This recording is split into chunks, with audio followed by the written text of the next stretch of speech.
All right, it says that I'm live. I was running a little bit late, guys, so I wasn't going to play some stupid intro just to keep you guys hanging for any longer than you needed to be. All right, let's see here. I need to open up one more thing. That right there is what I need to open up, and that is fine by me. All right, so taking a look at there, looks like West Virginia Pappy's omnipresent on the Rumble side.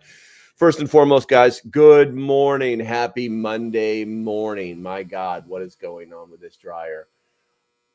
I've got the noisemaker on the dryer so that I don't forget, but I actually opened the door and turned it off. So hopefully it won't go off again for no reason. That's right. I have a special needs dryer, guys, and it dries my clothes really well, but it makes a lot of really ridiculous noises. Okay, so we're going to drink a little bit of coffee. This morning has been one of those mornings where my body woke me up and said, you're going to do all this stuff whether you like it or not. Everything from the runny nose, all the keto's coming back, if you know what that means, all sorts of crazy stuff. So it's going to be a glorious morning. And I got to fix this chat right here. I think it's a little bit too big. All right, and we're gonna stretch that over. Come here, you big dope. Oh, one guy doing five guys' jobs again. All right, let's see here. Gonna go to check the chat here real quick. Looks like Rose is like always first. She's there at like 6:30 in the morning. So first, West Virginia Pappy. Number two, Mike, you are deterred. Oh my God. Good morning. We got Bob Pita. Mike's in the house. Light Raider. Andy Pearson. We got Tuck V. Debbie. Bradley Collins is in the house. Hello from Pastor of Reality. Lazy's in the house. What do we got here? I'm trying to see anybody else. Tina showed up. There we go. Good to see you. Good to see you. All right, let's see here. And Rose is telling me that I'm in top chat. So let's go ahead and fix that. Thank you very much, Rose. Appreciate you. There we go. It's all fixed now. And then looking at the poll to start with, it looks like, well, there. Let's open that back up there so I can see it. Let's see. Do you think bird flu could be politicized?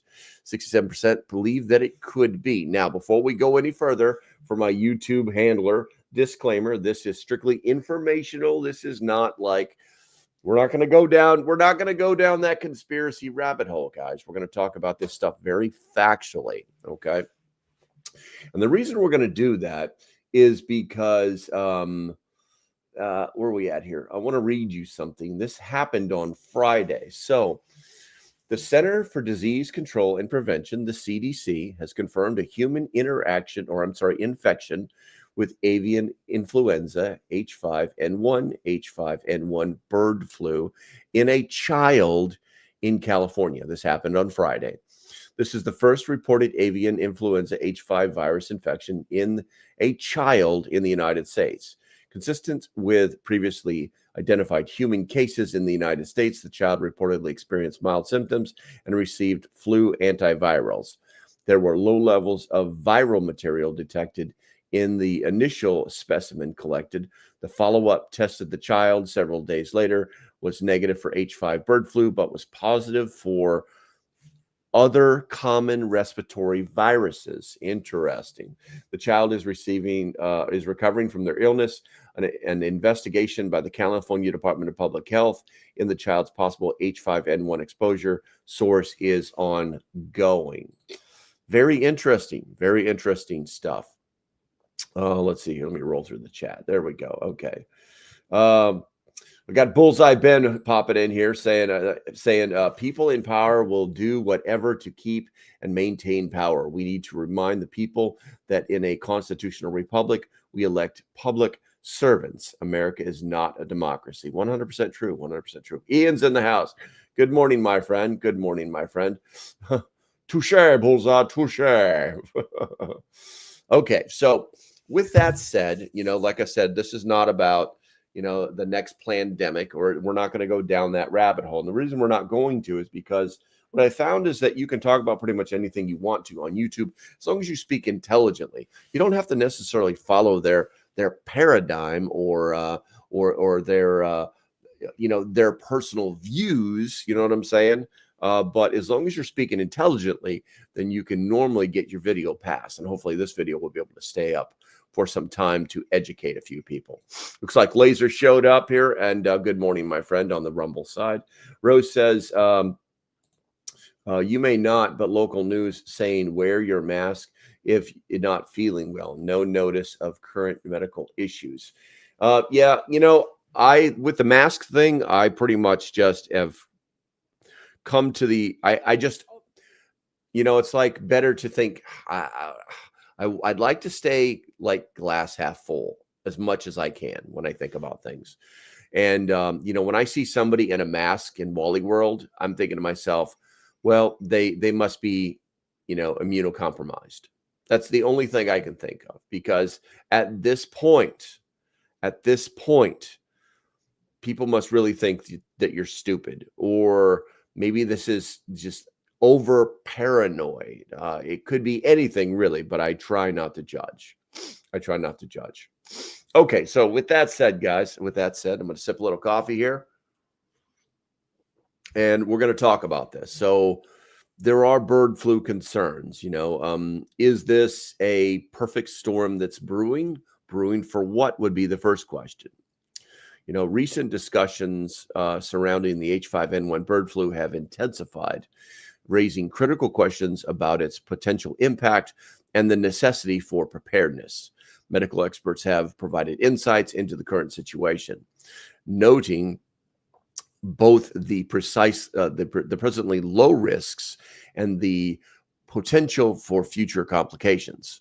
While human-to-human transmission remains limited at this stage, although one just happened on Friday, the evolving situation underscores the importance of vigilance, informed decision-making, and readiness to respond to any escalation, which is the purpose of this video. Now, some of the key considerations. So H5N1, the potential threat. The detection of H5N1 in a Texas dairy worker has sparked widespread concerns. Although the worker exhibited only mild symptoms, specifically conjunctivitis. Interesting. It's, when we start talking about H5N1, the bird flu, whatever it may be, and then we start throwing out these other medical ailments, that it's like, wait a minute, I didn't know that could happen. Maybe I don't know enough about it. Specifically conjunctivitis. This case marks a critical reminder of the virus zoonotic, from the animal kingdom, potential. Human-to-human transmission has not been documented, but the historically fatality rate of 52% in infected individuals is alarming. So there was a 52% chance that this child would have died if they had not been able to recognize what this was, test its blood, whatever it may be. The high mortality rate, combined with the virus's ability to mutate, presents a significant threat in transmittability. If transmittability were to increase. Now, if mutations generally weaken the virus, or weaken viruses, they normally don't mutate into things that are worse. The virus wants to survive, so it mutates to live within its host. Whether it's transferable or not is the big question. So right now we haven't hit that realm of, animal to human and then human to human, because then that becomes a serious health risk. Experts emphasize that while the current risks remain low, the situation could change rapidly, and consistent monitoring is essential. Tracking global trends, identifying clusters, and conduct genetic analysis for emerging strains will be crucial for anticipating and mitigating potential outbreaks. Additionally, the interconnected nature of global agriculture and travel means that an outbreak in one region could quickly respond to others. Authorities must implement robust surveillance measures in poultry farms and among workers who come into close contact with birds. Early detection systems and rapid response protocols will be critical in preventing a local outbreak from an escalating into a global crisis. Now, how do we need to think about that? Well, obviously, we're going to think about that with our chickens, and chicken math. Everybody knows what chicken math is, but it's how do we need to protect our animals to make sure that they don't interact with these other animals, just the dumbest things, like maybe completely enclosing, with wire to keep other birds away from your birds. That's one thing you could do. Another thing you could do is to make sure that you protect the animals from predators, because maybe a predator ate a bird that had the flu in it, and then now that animal has the flu, and somehow it contaminates anything within your animal's your protected space. So there's a lot of different variables there. I'm going to go ahead and check the chat here real quick. Paradigm Shift says CFI is asking for the names and addresses of people who are buying chicken feed. Well, yeah, it sucks to live in Canada. Let's see. Light Raider says, where are we at here? Light Raider says, I judge when people only use them to hold their chin up. Judgment, stupid. Gotcha. And good morning, Kim. Good to see you. Daniel Libretto says, if this becomes a pandemic of real consequences, think of how much damage it would cause now that the public no longer trusts any of the measures of the politicians took last. Yeah, absolutely, Daniel. Absolutely. Here's the thing. It's all the level of danger is directly related to the death ratio. Okay. So if we actually had something that killed people 52% of the time, it would be very, very evident to everybody. Okay. With the other thing that we cannot talk about, which I will probably say the name of several times here in a few minutes anyway, that wasn't really happening. They actually had to publicize the death rate to get people's attentions. Do you guys remember that? Yeah. Let's see here. California local prepper, come in. Over. What? Can you guys not hear me or something? Oh, you okay? Kim finally found the emojis. I need to make you guys some more of those. All right, let's see here. So lessons from COVID-19. I can't wait to see the WHO banner on the bottom of this video later. Drawing parallels. I need some more coffee. I need some coffee. Drawing parallels with the early stages of COVID-19, experts caution against both underestimating the threat and overreacting. Oh, ironic. We were just talking about that. The initial response to COVID-19 revealed the dangers of delayed action. Conversely, fear-based narratives and panic-driven decisions led to the widespread disruptions and anxiety. These experiences underscored the importance of a balanced, evidence-based approach. Gain-of-function research, which involves enhancing a virus's transmittability or virulence, maintains a controversial topic. Proponents argue that such research is necessary to understand and prepare for potential pandemics, but critics warn of the risks associated with the accidental leak or misuse. The potential of gain-of-function research is to contribute to a more transmittable strain of H5N1, adds another layer of a complexity to the current situation. Transparent oversight, rigorously safety protocols, and international cooperations are essential to ensure that such research does not inadvertently fuel or vary pandemic. Does not fuel the very pandemic it seeks to prevent. Now, I know, right? Let's see here. Where are we at here? How can, gotcha. Pastor saying, how can the chickens interact with other species? Large-scale poultry farms have all of their chickens isolated in biosecured chicken houses. Yeah, you're absolutely right. You're absolutely right. But the thing is things happen. And logic, you're using logic, Pastor. You're using logic, and the government doesn't like that. My guess is that all of the issues that come from the bird flu interacting with our poultry population have everything to do with chickens that are free range. Let's see here. Cuffy says, watching from the People's Republic of Michigan, feeding 5 to 5,000 cows. We have products at work to treat cows if they get bird flu. Yeah, exactly. Exactly. By the way, guys, the vaccines exist for bird flu, although they say they don't, but they do, but they don't, but they do. Interesting, right? Let's see. Kim says, okay, my YouTube was messing up. I see the video now. There we go. So that's what that was about. I got you. And then Kim, where are we at here? Andy says, more coffee. Contact Jace. Order that thing that must not be named. Yeah, we're going to talk about that a little bit, Andy. We're going to talk about that a little bit later on in the live stream. And then everybody else is just yapping. They're just yapping. We got some stuff in the Rumble chat.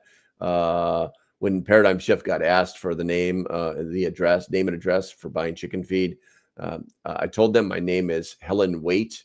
If anyone is looking for me, tell them to go to Helen Waite. That's hilarious. That's hilarious. Laser says, getting over this cold, been 2 weeks and finally feeling better. Looking forward to a short week. There we go. There we go. Yeah, you know, I'll you know, just share a little personal stuff with you guys. During the pandemic, I had COVID twice. And both times sucked. And no, I was never vaccinated. And apparently I'm still here. So yeah, there's that. There's that statistical data point that is irrefutable. Okay, so when we talk about things like this, we have to look at what some might call the broader agenda. Now, some of our observers speculate that a bird flu pandemic could align with broader efforts to reduce global meat consumption, particularly as advocated by organizations like the World Economic Forum, the WEF. Can't wait. Oh, drink. Can't wait to get that banner at the bottom of my live stream. These organizations emphasize reducing reliance on animal products to address environmental, ethical, and health concerns. A widespread avian flu outbreak affecting poultry could lead to food recalls, supply shortages, and increased anxiety about meat consumption. This could, in turn, accelerate a shift toward alternative protein sources, such as lab-grown meat or plant-based substitutes. And I'll have a quick note about that in a second. While such theories are speculative, they highlight the importance of critically evaluating information and being aware of potential underlying motivations. The pandemic response should focus on public health and scientific evidence rather than any external agendas. Individuals must remain discerning consumers of information, questioning narratives that may serve specific interests, and advocating for transparency for both governmental and non-governmental organizations. Okay, so a little bit of personal opinion on both lab-grown and plant-based meat. Lab-grown meat, guys, I just don't know. I don't know. I don't think we've got that far. I think that we're better off, you know, with the using the Star Trek method, pushing a button and telling the computer what we want it to make. And yeah, that might be a better thing. But right now, under the current technology, lab-grown meat just doesn't. I don't know that it actually does anything for us, and it might actually do bad things for us. As far as plant-based meat substitutes, not a fan. Not a fan. I've tried them. I did the what is it? The Incredible Burger or You Won't Believe It burger from Burger King. From what I understand, that thing has been a complete failure, but for some reason it's still on the list or on the menu. I've done plant-based substitutes before in the past here at the house. You can buy them, freeze them. You can use them like regular. You know, the common thing is burger. You know, because I don't think anybody wants to eat a plant-based steak. Tofu doesn't do anything for you. You know, it's all about the protein. That's their goal, is to have something that has protein in it. But the problem is everything that they make is either loaded with estrogen or it's something that your body has really hard times digesting. It's unnatural, so it doesn't, your body just does not want to, it absorbs the protein, you survive, but then you start having all sorts of gut problems. So I'm going to go to the chat here real quick, and because it looks like you guys have it kind of rolling right now. Let's see. I told you to drink. I did drink, Andy. Andy, I did. You weren't paying attention, right? Catch Many 95. Hey, okay. Welcome to the channel. I don't recognize you, new follower or just a lurker. Make sure you hit that subscribe button. Thank you. Catch Many 95. It says, just getting my coffee ready. Can't wait for my chicken sandwich. There you go. Pastor of Reality says, I think you are onto something about shutting down meat production. I mean, it is a possibility, because do you remember one of the very first instances of the bird flu in humans was in a Texas meat processing plant. Let's see here. Ernest says they want us to eat bugs. It's true. It's true. And don't get me wrong, I've eaten bugs before. They provide protein. Ironically, bugs per ounce have more protein in them than regular beef. So there are positive things about eating bugs, but they're not the norm. They're not the norm. Where are we at here? Miko says the bird flu is like a common cold, just like the coronavirus. You got a good immune system, and it ain't going to affect you. Got bad immune system. Yeah, it's true. It's true. Unfortunately, at this point, we've all come to believe, and rightfully so, that it was obviously an engineered virus. There's I won't say anything more on that, but I will tell you that it did not happen naturally. It did not happen. They've analyzed it. They put it under the microscope. They've tested everything. It is not of this world. So that's a bad thing. That's a bad thing. It's in my opinion, seeing the things that I've seen, it is, that particular virus was very detrimental to the people who already had problems. If you had a disease or an ailment that you are currently in the process of living through, and you caught that virus, then it kind of seemed like it basically made the bad stuff worse. It's interesting. If you were healthy, then you basically got a really bad cold. Now, I did have in both cases, the first case was really bad, where I was like in bed for like 3 days, like just laying there, like when you had, like if you have the flu. No, not a joke, no pun intended. Just sweating my brains out, just girlfriend bringing me Gatorade after Gatorade after Gatorade, and then finally one day I woke up and I was fine, and then everything was cool. But you get stuck with a cold, that kind of thing. The second one was that cough, and that cough, even after several days of flu-like symptoms that were really not that bad, nothing Theraflu couldn't handle. If you guys have been with me for long enough, you know that I had this chronic dry cough for months, and then one day it just went away. So it's very interesting. It's very interesting. What do we got here? Tuck says constant disruption of protein producing agriculture couldn't possibly affect the effectiveness of a military, could it? Come on, Durr. But I don't think there's no developed science around there's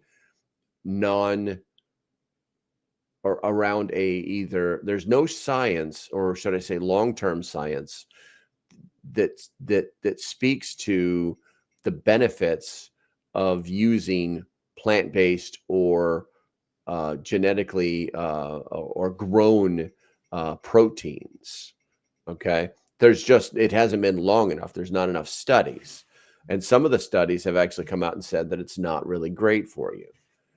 So, which is why you see a lot of these companies that do genetic meat or the plant-based meat that they're trying to sell people. They've pretty much gone to just selling them online. I know they were in Whole Foods for a while, which is absolutely hilarious, ironic. But there may even be some stores out there where you can still buy them, but these companies are literally going out of business because there's just nobody wanting to buy their fake stuff anymore. Whether they survive in California is another story completely. All right, let's see here. Lab-grown meat, where we at? Pastor says lab-grown meat. Tyson Foods is heavily invested in both lab-grown meat and plant-based meats. Oh yeah, I mean, yeah, they've spent a lot of money. They've spent a lot of money on that kind of stuff. But I can also tell you, I've got a relative who works at one of the chicken plants, and believe me, the chickens are still coming in, truck after truck, day after day. All right, Bradley Collins says lab-grown meat is a form of cancer that produces at a very high rate to make it faster. Yeah, I saw those studies. Let's see. Miko says lab-grown meat. Yes, they got that from China. Does it for their people? Oh, yuck. That's just yucky. And Catitude shows up. Good morning, young lady. Good morning. Kim says Bill Gates didn't heavily invest in fake meat products, companies, and farmlands for nothing. Yeah, but you know what? You know what they call that in the business world? A loss. Let's see here. Bob's got to run. We'll talk to you later, bro. Coffee says, I had that thing 2 years ago, had it for 4 days, didn't have it that bad. That's good. That's good, man. Where are we at here? Tuck says, constant disruption of protein producing agriculture could possibly affect the economic sectors relying on heavy manual labor, couldn't it? Yes. Andy Pearson says, I was paying attention. I was paying attention deficit disorder. I got you, bro. Don't forget about the animal fat that gives the flavor. Just saying. Well, the thing is too, Mika, what I'm discovering now very late in life is that your body actually needs that fat. If you've, I'm trying to be as keto as possible right now. And what I've discovered is that once your body needs that fat, so that it for actual, energy, for processing certain things, for lubricating the gut, believe it or not. It sounds stupidly simple, but it's true. But your body needs that fat. You should probably have about a 33% fat in your diet. It's like eat fat, you'll be fat. No, that's right up there with the freaking, but with the food pyramid, that was a complete lie. We're finding out now. So, you've got to have that. And from what I'm seeing, the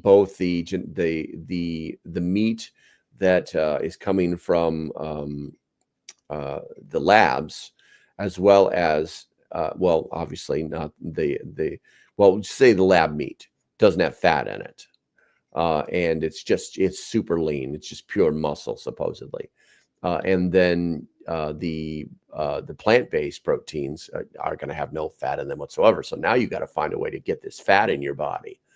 It's like, so if you don't eat enough fat, your body won't want that fat to burn, and then it'll start storing your fat. It'll making fat for you. And I think I'm going off on a tangent here, but that is a huge thing, Miko, with the fat. Ian says tofu is just a way to make men weak. Tofu and soy reduce testosterone. 100%. Rose, where are we at? Rose, plant-based meats tend to be high in sodium. A friend had hypertensive crisis at work because of it while at work. I believe that. I believe it. You've got to one, make it last, and two, you got to use the salt for shelf stability, and then you've also got to make it palatable. Miko says meat processing plants by taking over by illegals. They did in Chicago. Give me plants, beef taking over by illegals, cheap labor. I mean, I'm not, I hate to say it, Miko, but I'm not going to buy that. And the reason I'm not going to buy that is because you still have to do frickin' Fed ID for any job in the United States. Hey, what's your social security number? I need it so I can give you a W-2 at the end of the year. Hint, hint. Let's see. Let's see. What is it? The vid had me sugar fatigued for like 4 days. I don't know what that means, bro. According to the CDC, as of November 4th, 2024, 44 unconfirmed cases have been found in the U.S. There you go, Mike. Nice. Good looking out, man. Appreciate it. Bradley says, we weren't made for highly processed foods. Yes, I've stopped eating processed foods, guys. And it is changing. It's changing my body. I can feel it. I feel really weird, but I don't feel bad. So Tuck says plant-based proteins tend to be high in phytos, I guess that's phytogens. Hence, they say consumption is constrained for those with thyroid disorders. On a unrelated note, excess fluoride, i.e. what? Hey, let me tell you something. Quick note on fluoride, guys. I got I tell you all the time, like, find your town manager. You know what I'm saying?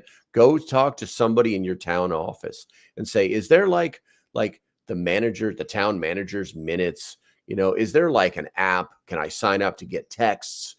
Something. And they probably have it.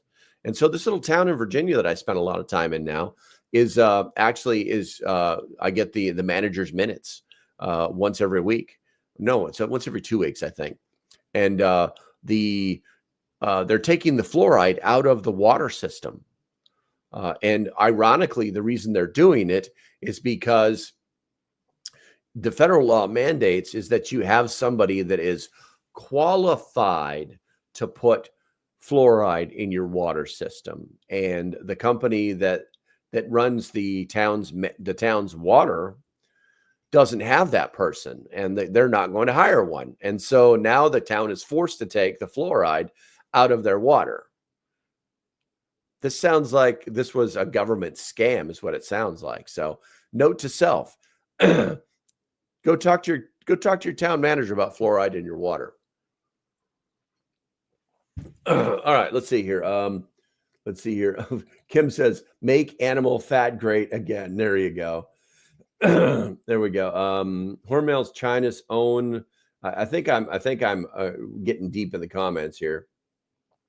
Hormel's China owns them in a couple other meat plants. Gotcha. Rose says processed foods have been linked to schizophrenia. Anybody in your town office.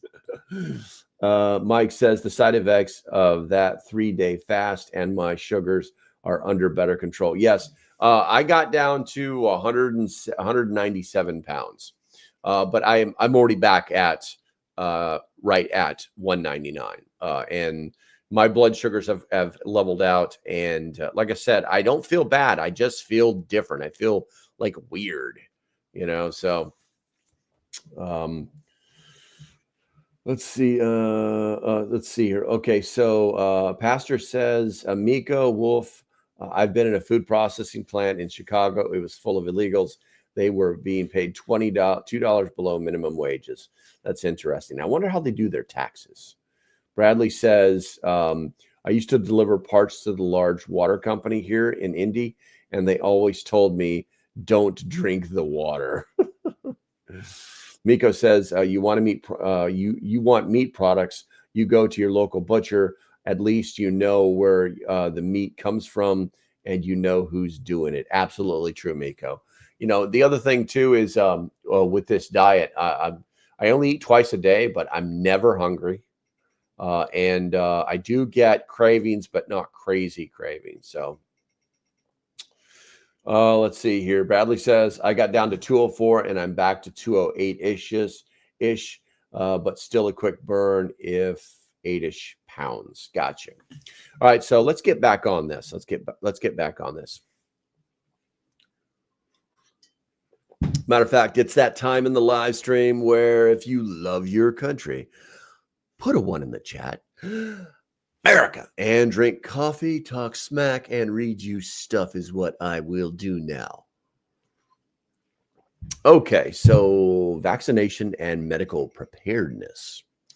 The U.S. government's preemptive stockpiling of H5N1 vaccine requires questions about the readiness and potential rollout of pharmaceutical interventions. Hint, hint. While proactive measures are necessary, the lack of widespread human transmission at this stage makes the situation complex. Understanding the development, approval, and distribution process for these vaccines is essential for public trust. Medical professionals recommend maintaining access to essential medications such as ivermectin and hydroxychloroquine. Oh, isn't that special now the CDC is recommending stuff, which some believe could be effective against a range of viral illnesses. Well, they are antiviral medications. While the efficacy of these treatments for bird flu remains uncertain, the flu is a virus and they're antivirals, so I think it's pretty simple. Having a well-stocked medical kit can provide peace of mind and reduce dependence on strained healthcare systems during a crisis. This all sounds super familiar. Consulting with healthcare providers to understand which medications might be beneficial and how to use them safely is crucial. Additionally, staying informed about vaccine developments and understanding their potential benefits and risks will help individuals make educated decisions when the time comes. What? When the time comes. What in the holy hell? Okay, so this is a proper channel, so we need to talk about a little bit of preparedness. Cuckfee says, my dad is 74. He lost 80 pounds in about 10 months. He had to get his both knees replaced. He ate a high-protein diet, very few carbs. Yes, the carbs is the problem. I'm trying to stay under 20 carbs per day. And yesterday I did 11. I've got this diet down. We'll see if I can handle it. All right, so preparedness lessons. Reflecting on challenges during the COVID-19 highlights the importance of self-reliance and strategic preparedness. I need to cue something up real quick here.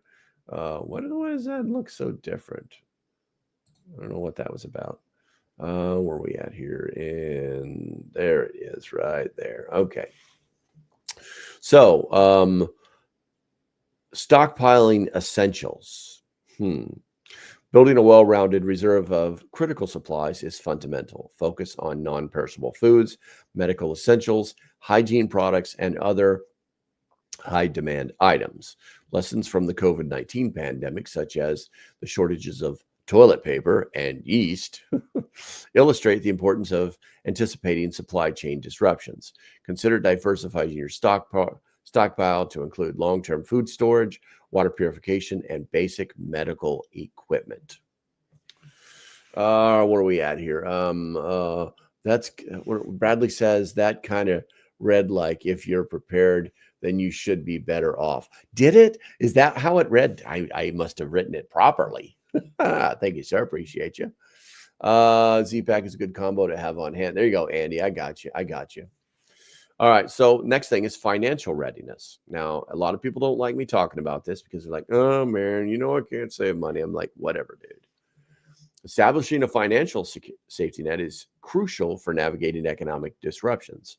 Small, consistent savings can provide a buffer against unexpected expenses, such as medical bills or supply costs. Creating an emergency fund, especially for crisis situations, ensures that individuals are better prepared to handle sudden financial challenges. Additionally, reducing unnecessary expenditures and focusing on essential investments can strengthen financial resilience. I've said my piece. I will move on. Let's see here. So I've read medical supplies. Maintaining a well-stocked supply of essential medications and first aid items is vital. Consult healthcare providers to secure prescriptions that may be useful in various scenarios. Isn't that special? Including antiviral and antibiotic treatments. I'm going to go ahead and turn that off for a second. Antibiotic treatments, learning basic first aid, and understanding how to use medical supplies can also be invaluable during emergencies. Consider assembling a comprehensive medical kit that includes over-the-counter medications, prescription drugs, and essential supplies like thermometers, pulse oximeters, and wound materials. Now, when we talk about medical supplies, guys, obviously I've changed the screen, and I did it for a reason. One, I've got to pay some bills, and two, there's a couple of things that are in there that we have to really think about. Actually, there's three main things. First of all, if you don't have a stockpile of medications because your doctor's like, I can only give you 1 month's supply, then you need to go over to jace.com. There's a link in the description. Use my code to save 10% because it's not cheap. And yeah, you can actually have a stockpile of all your medications. Not a joke, not a joke. And then you can go through them like a pantry, like a medical pantry. Second thing is the Jace case, antibiotics, guys. There's no, antibiotics don't work for viruses, but they do work for lots of other different things that you probably should be prepared for. Not a joke. I own 2 Jace cases myself, one for myself, one for my girlfriend. And I don't know how many times my girlfriend has said to me, well, I mean, not a lot. There's not a problem, if you know what I mean. Basically in the middle of the night, I need the Jace case. So ladies, you know exactly what the hell I'm talking about. In fact, Jace Medical has actually created a case just for you ladies. Not joking. I won't promote it because I don't have to. It's all good to go. Lastly, Jace now has ivermectin and a few other nifty little things that you can add on to a Jace case, and it's going to be a game changer if they ever try to pull this crap again. So take a look at it. The bills have been paid. I can now turn this off and turn this back on. Cha-cha-cha. All right, community networks, guys. Strengthening local support systems and fostering relationships within communities can enhance resilience. Collaborative efforts such as mutual aid networks provide additional layers of security and support.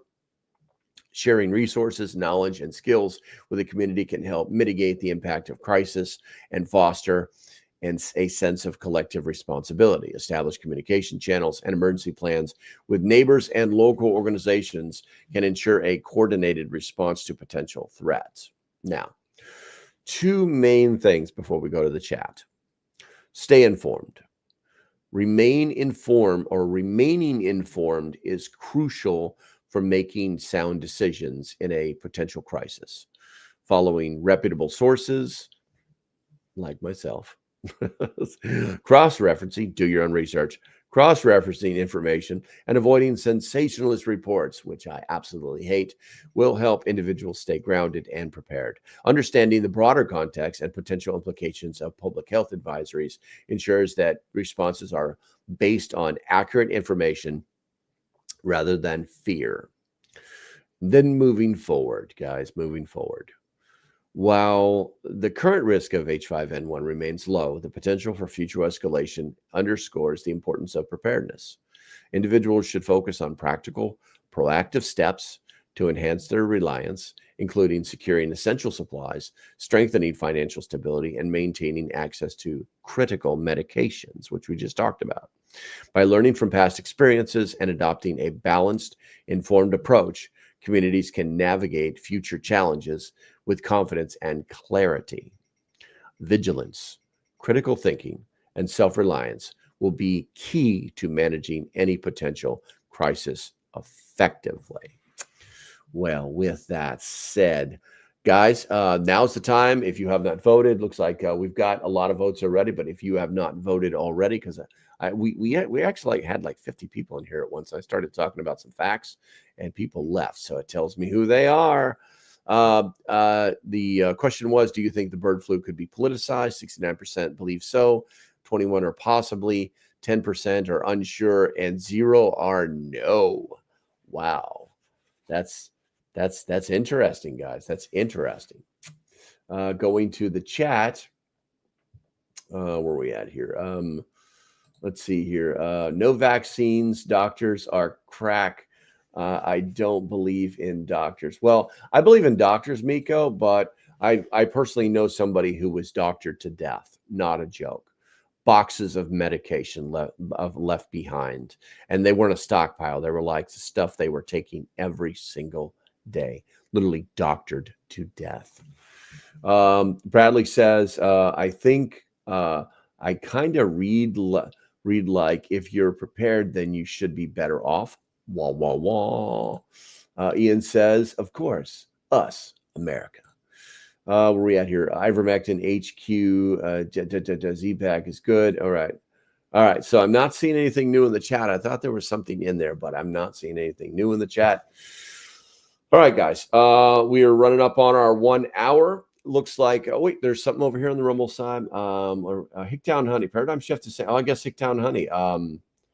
Hicktown Honey was in there. There you go. You need omegas and fat for good cholesterol and your nerve brain function. Yes, that's the fat we're talking about. Thank you, Hicktown. My Rumble chat was shrank. Where are we at here? Let's see. Paradigm Shift says, I'm new to the carnival lifestyle and I'm learning all about the lies and corruption we've been told as truth. Yeah, 100%. Also, I have to get a prepaid credit card because they won't give me a real credit card anymore. I'm ordering another Jace case with it. Gotcha. I gotcha. Use my code. Use my code. Anyway. Okay, guys, I think that's going to be about it for, well, where are we at, Bradley? Well, Bradley's, you guys just turn the chat back on. Hey, Ian, how you doing? Time for my meeting. Take care. Happy Turkey Day if I don't see you hear from you. There you go. Yes, happy Turkey Day, guys. And on Thursday and Friday, on Thursday and Friday, there will be no live stream. But good news, there's actually a brand new video. It's going to drop around 6 o'clock.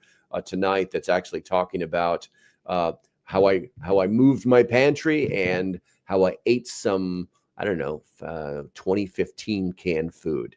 You might want to watch it. You'll enjoy it. All right, see here. There we go. That's why fat tastes so good, because your body needs it. Exactly, Miko. All right, guys. As usual, do me a favor, hit that thumbs up on your way out the door. If it's free and doesn't cost you, it's free. So also subscribe. If you guys haven't subscribed, hit that subscribe button. I'm here Monday through Friday, 9 a.m. If God willing, I guess is the best words for it. Let's see. If you enjoy, check your bells. Check your bells. If you enjoy what I'm doing and you want to support the channel, then join the YouTube membership. Try find it on your phone. You can figure it out. Be adults. All right, 30 votes. 70% believe yes. That bird flu could be used to impose lockdowns. All right, guys, stay safe. Have a great day, and I shall see you when I see you. We'll talk to you later. Bye-bye.